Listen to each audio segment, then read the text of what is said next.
नमस्कार, मैं हूँ मिथिलेश राजभर और आप लोग देख रहे हैं मिथिलेश की रसोई यूट्यूब चैनल।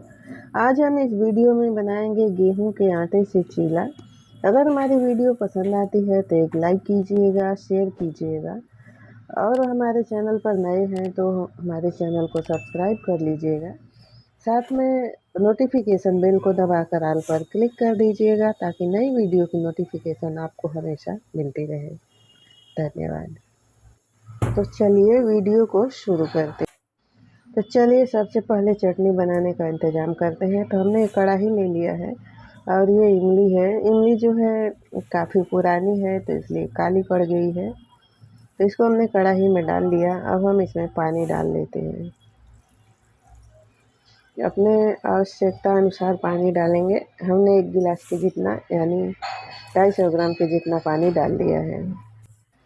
हम इसमें गुड़ डाल देते हैं। आप चाहें तो इसमें चीनी भी डाल सकते हैं। तो हमने गुड़ की 2 डली डाल दी। अब इसको हम गैस पर रख कर गरम कर लेते हैं। तो अब हम इसको गरम होने देते हैं और एक बाउल ले लें या मैंने भगोना ले लिया है।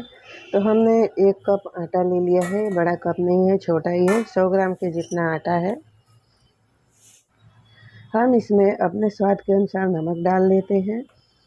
बहुत थोड़ा सा नमक डाला है और इसमें हम थोड़ा सा जीरा डाल देते हैं, 1/4 चम्मच।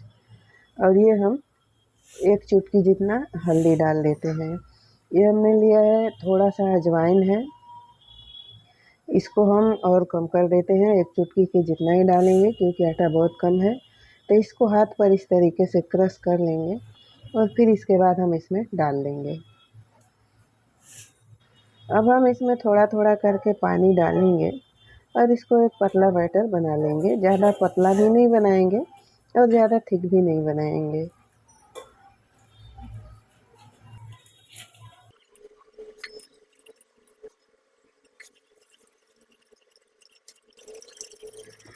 तो ये देखिए, ये हमारा बैटर जो है बनकर तैयार है। तो हम इसमें आधा चम्मच चिली फ्लेक्स मिला देते हैं क्योंकि ज़्यादा तीखा हो जाएगा, इसलिए थोड़ा सा मिला रहे हैं। तो ये देखिए हमारा बैटर बनकर तैयार है। थोड़ा पतला हो गया है तो कोई दिक्कत नहीं क्योंकि आटे का चीला बनाना है तो ख़राब नहीं होगा। तो ये जो हमने इमली और गुड़ रखा था अच्छे से उबल चुका है, पिघल चुका है। तो हम इसको अब छान लेते हैं गैस को बंद करके। इसको छानने के लिए एक छलनी ले लीजिए और एक बाउल में रखिए और इसको इस तरीके से छान लीजिए। आप कोई भी छलनी ले सकते हैं। तो हम इसमें छान लेते हैं। तो ये जो इमली है इसका पल्प या गूदा जो है इसे रह गया है, तो इस तरीके से हम इसको करके और जो इमली का पानी है उसी को डालकर हम इसको छान लेंगे ताकि इसका गूदा निकल जाए। ये गरम है इसलिए मैं हाथ से नहीं मसल रही हूँ और चम्मच से मसल रही हूँ। तो इस तरीके से इसको हम करके छान लेते हैं इसका गूदा जो है। हम इसको एक बार फिर से छान लेते हैं और अब ये जो बच गया ये कचरा है इसको हम फेंक देते हैं। अब ये जो इमली या गुड़ का पानी है इसको हम फिर से कढ़ाई में डालेंगे। कढ़ाई को हमने धो दिया है क्योंकि अगर किरकिरी वगैरह रहा होगा, नीचे बैठा रहा होगा तो साफ हो जाएगा। अब इसको हम गैस पर इसको अच्छे से उबालेंगे। इसका पानी थोड़ा जलाकर गाढ़ा करेंगे। ये देखिए ये उबल रहा है। तो ये देखिए ये उबल रहा है। तो इसको आप पानी में थोड़ा जला लेते हैं। इसमें हम थोड़ा सा काली मिर्च पाउडर डाल देते हैं, 2 चुटकी के जितना है। और इसमें आधा चम्मच हम जीरा पाउडर डाल देते हैं और इसको अच्छे से पका लेते हैं। ये अब लगभग पक चुका है, गाढ़ा हो चुका है।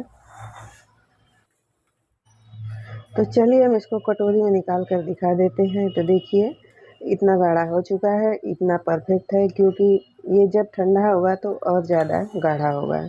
तो हम गैस बंद कर लेते हैं और इसको हम एक कटोरे में निकाल लेते हैं।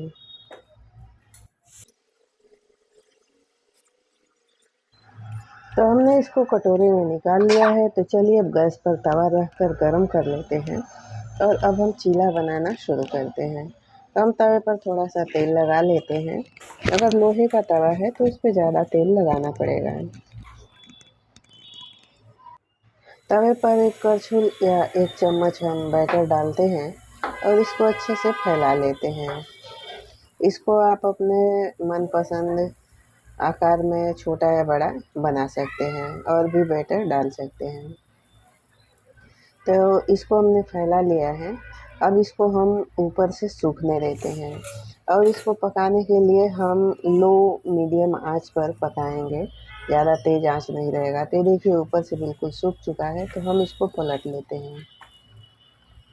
ये देखिए जला भी नहीं है।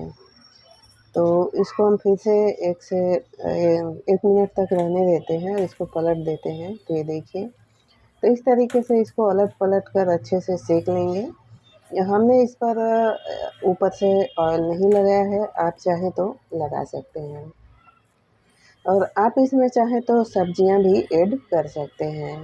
मैंने सिर्फ ऐसे ही बनाया है। तो ये सीख चुका है, हमने इसको उतार लिया। तो दूसरा भी इसी तरह से हम बना लेंगे। तो चलिए फटाफट बना लेते हैं। इसी प्रक्रिया को दोहराते हुए या इसी प्रोसेस से हम सारे चीले को बना लेंगे।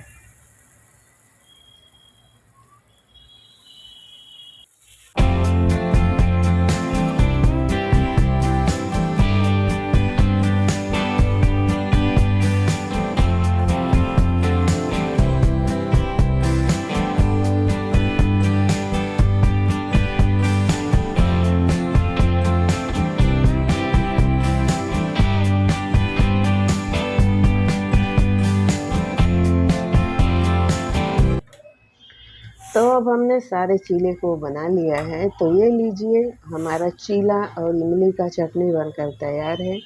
आप इसको तीखी हरी चटनी के साथ भी खा सकते हैं। तो ये देखिए हमारी चटनी कितनी गाढ़ी हो गई है ठंडा होने के बाद।